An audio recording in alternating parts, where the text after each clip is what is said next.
E aí pessoal, tudo bem? Hoje nós vamos dar continuidade à nossa aula aqui de calorimetria, então beleza, vamos lá. Hoje nós vamos começar aqui com as transformações de fase, beleza? Então isso aqui vocês conhecem desde a quinta série, né? As transformações que a substância ela passa com o aumento da energia. Então se eu tenho uma substância no estado sólido, né? Quando eu aumento a energia, ela tende a passar para o estado líquido e, consequentemente, para o estado de vapor. Logo após, passado do estado de vapor, se eu diminuo a energia, eu tenho a passagem do estado de vapor para o estado líquido e, consequentemente, para o estado sólido, certo? Então, gradativamente, com o aumento da energia, a gente vai passando, saltando, né, de fase sólido para líquido, de líquido para vapor. Certo?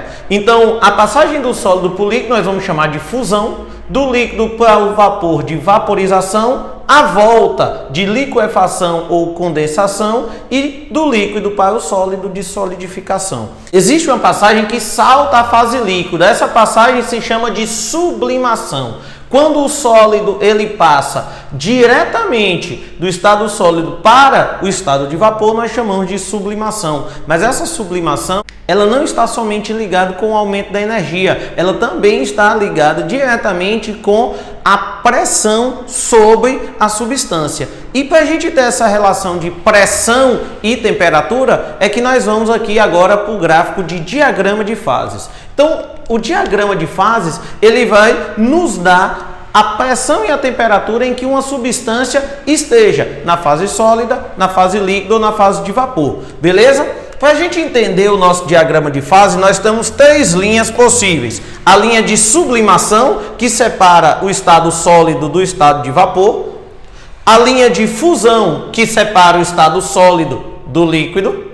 E a linha de vaporização, que separa o líquido do estado de vapor. Beleza? Então, quando um corpo ele sofre um aumento da temperatura, em que tira ele do par ordenado, que põe a substância no estado sólido, e a uma mesma pressão, elevando-se a temperatura, leva ele para o estado líquido, rompendo a linha 2, que é a linha de fusão, nós dizemos que ele sofreu um processo de fusão, passagem do estado sólido para o estado líquido. Se eu continuar aumentando a minha temperatura, eu vou fazer com que o meu corpo chegue ao estado de vapor, certo? Então, o aumento da temperatura a uma pressão constante produz as três fases numa determinada substância, correto? Mas a pressão, ela também pode ser responsável pela alteração da fase. Veja bem, mantendo uma mesma temperatura, caso haja a diminuição da pressão, eu posso tirar a minha substância da região de sólido e pôr ela na região de vapor, produzindo uma sublimação. Beleza? Então, essas linhas são regiões, são pares ordenados de pressão e temperatura em que coexistem as duas fases. Então, na linha 2, eu tenho a coexistência do sólido e do líquido. Na linha 3, eu tenho a coexistência do líquido e do vapor. E na linha 1, eu tenho a coexistência do sólido e do vapor, exatamente sobre a linha. Existe um ponto muito especial que é o ponto triplo. O ponto triplo é uma região onde coexistem as três fases. É uma região muito específica de pressão e temperatura, mas se atingirmos essa região, nós conseguiremos perceber numa mesma substância, em um mesmo momento, o estado sólido, o estado líquido e o estado de vapor. Agora, por que eu desenhei um gráfico para uma substância qualquer e um gráfico para a água? Percebam que na linha 2 nós temos uma diferenciação muito grande entre a maioria das substâncias e a água. Na maioria das substâncias, com o aumento da pressão, eu também tenho o aumento da temperatura de fusão. Quanto maior é a pressão, maior tem que ser a minha temperatura para que eu possa migrar da fase sólida para a fase líquida. Enquanto na água, eu tenho justamente o contrário. Eu percebo que aumentando a pressão sobre uma quantidade de água, eu percebo que a temperatura de fusão da água, ela decresce, enquanto em quase todas as outras substâncias, aumentando-se a pressão, eu tenho um aumento da temperatura de fusão. Beleza? Então deu para entender direitinho aí como é que se lê um diagrama de fases, né? Quando a substância ela rompe uma das linhas, eu sofro uma dessas transformações, fusão, vaporização, liquefação ou solidificação, certo? Se eu rompo a linha 1, vai ser uma sublimação, rompendo a linha 2, vai ser uma fusão, ou voltando, eu tenho uma solidificação, rompendo a linha 3, eu tenho uma vaporização, e se eu diminuir a temperatura, eu vou ter uma liquefação. Beleza? Tranquilo. Então, agora a gente vai aprender a calcular a quantidade de calor necessário para que eu possa pular de um estágio para o outro, certo? E aí é que a gente entra com o calor latente, beleza? Só um instantinho que a gente já volta, beleza? Valeu. E aí, pessoal, voltamos, né? Foi rapidinho. Então vamos lá. A gente volta aqui com a curva de aquecimento e também curva de resfriamento, né? Se eu aumento a quantidade de calor, eu estou aquecendo o meu material. Se eu retiro o calor, eu estou tendendo a resfriar esse material. Então o que é que a gente pode perceber aqui? Que existem duas regiões distintas na minha curva de aquecimento. Uma é que quando eu forneço calor, nessa primeira parte, na terceira e na quinta, eu percebo o aumento da temperatura. Nessa região, na região 1, 3 e 5, é uma região que a gente já estudou lá atrás, que é o calor sensível. Quando eu forneço uma quantidade de calor e a temperatura do meu corpo se eleva, eu chamo essa quantidade de calor doada de calor sensível, beleza? Mas existem outras duas regiões aqui que a gente fornece calor e não percebe o aumento da temperatura.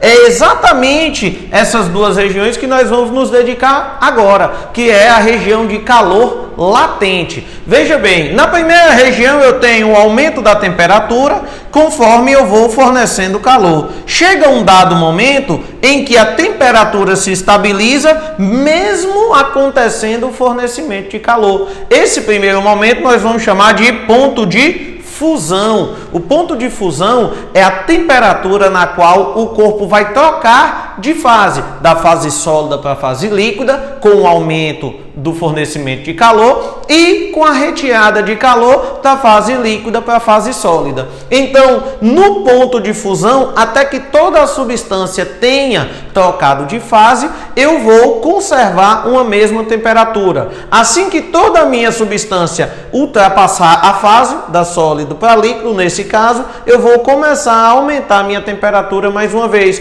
E aí eu vou estar na fase líquida. Só que chega um dado momento em que a fase líquida chega numa temperatura que eu recebo calor e não aumento a minha temperatura mais uma vez. Este ponto nós vamos chamar de ponto de ebulição. O ponto de ebulição é a passagem da fase líquida para a fase de vapor ou da fase de vapor para a fase líquida, certo? Eu forneço calor, a temperatura se conserva da substância até que toda a minha substância tenha trocado de fase e aí eu volto a evoluir a minha temperatura com o fornecimento do calor. Beleza? Então como é que a gente calcula o calor envolvido na fase 2 e na fase 4 aqui, né, da nossa curva de aquecimento? É com calor latente. Veja lá que o calor latente, ele não tem o envolvimento da temperatura na sua fórmula. Por quê? Porque a temperatura se mantém constante ao longo de todo o processo de troca de fase. Só lembrando que aqui a gente está falando de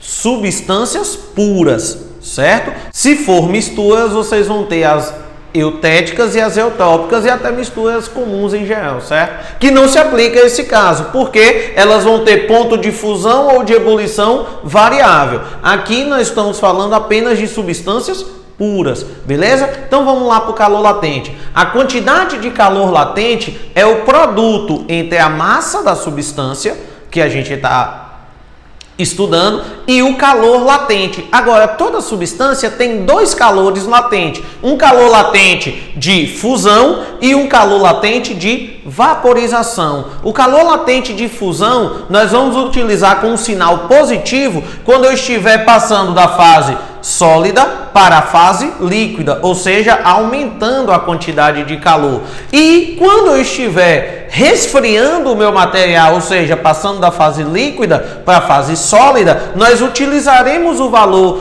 do calor latente com o sinal negativo, beleza? Veja que o calor latente de vaporização, ele é aqui no estágio 4, né? Quando eu passo da fase líquida para a fase de vapor, eu uso o sinal positivo, e quando eu passo da fase de vapor para a fase líquida, eu tenho resfriamento, então, portanto, o calor latente, ele tem um sinal negativo, beleza?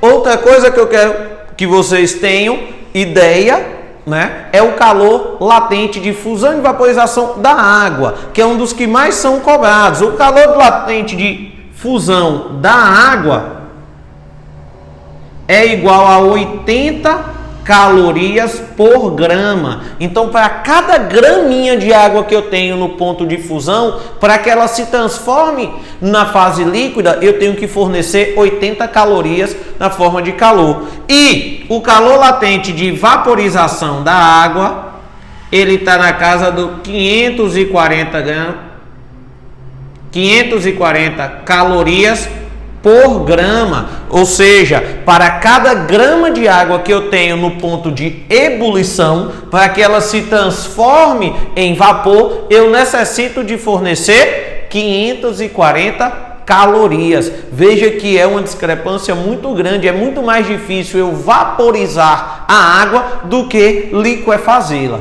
certo? Então fica a dica aí. Espero que tenham gostado dessa aula, certo? Próxima aula a gente continua com o módulo de energia térmica. Não esquece de deixar o seu like aí, não esquece de deixar o seu comentário caso haja alguma dúvida, certo? Não esquece também de seguir lá no Instagram, @ProfPedroCunha, certo? Muito obrigado, você é muito importante aqui para o nosso canal. Valeu!